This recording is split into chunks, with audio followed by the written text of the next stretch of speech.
హైదరాబాద్లో అన్నదమ్ముల మధ్య కుక్క పంచాయతీ హైకోర్టుకు చేరింది. జీహెచ్ఎంసీ సిబ్బంది తన పెంపుడు కుక్కను తీసుకెళ్లడంపై ఓ వ్యక్తి కోర్టును ఆశ్రయించడం ఆసక్తికరంగా మారింది.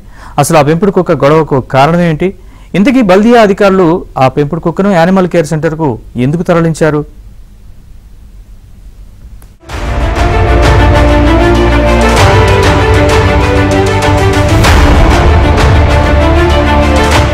నోటీసు ఇవ్వకుండానే తమ కుక్కను జీహెచ్ఎంసీ సిబ్బంది తీసుకెళ్లారంటూ హైదరాబాద్ చిక్కడపల్లికి చెందిన ఓ వ్యక్తి హైకోర్టును ఆశ్రయించాడు.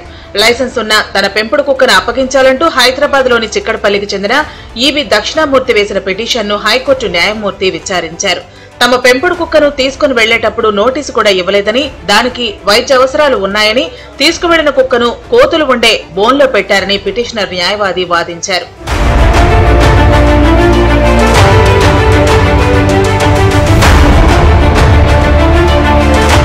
దీంతో ప్రభుత్వ న్యాయవాది స్పందిస్తూ డ్యూగో అర్జెంటీనా అనే బ్రీడ్ కుక్కలపై నిషేధం ఉందని చెప్పారు. పిటిషనర్ సోదరుడు ఈబి నరసింహమూర్తి ఫిర్యాదుతోనే కుక్కను తీసుకువెళ్లినట్లు వివరించారు. ఆ ఫిర్యాదు మేరకే జీహెచ్ఎంసీకి లేఖ రాశామని, కుక్కను తమపై ఉసిగొల్పి బెదిరిస్తున్నారని, కుక్క కరిచిన మెడికల్ రిపోర్ట్లే కాకుండా సీసీటీవీ ఫుటేజీ కూడా ఉన్నట్లు ఫిర్యాదులో ఉందన్నారు. ఆ బ్రీడ్ పై నిషేధం ఉన్నప్పుడు ఆ కుక్కకు లైసెన్స్ ఎలా ఇస్తారని ప్రభుత్వాన్ని హైకోర్టు ప్రశ్నించింది.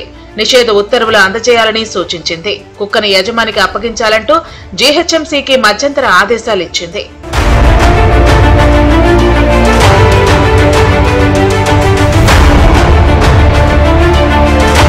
కుక్కను జనసంచారం ఉన్న చోట వదిలిపెట్టొద్దని, అవసరం అనుకుంటే సిటీకి దూరంగా వెళ్లి వదలాలని పిటిషనర్ కు చెప్పింది. పోలీసులకు ఫిర్యాదు చేసిన పిటిషనర్ సోదరుణ్ణి ఈ కేసులో ప్రతివాదిగా చేర్చాలని పేర్కొంటూ విచారణను జూలై 9కి వాయిదా వేసింది.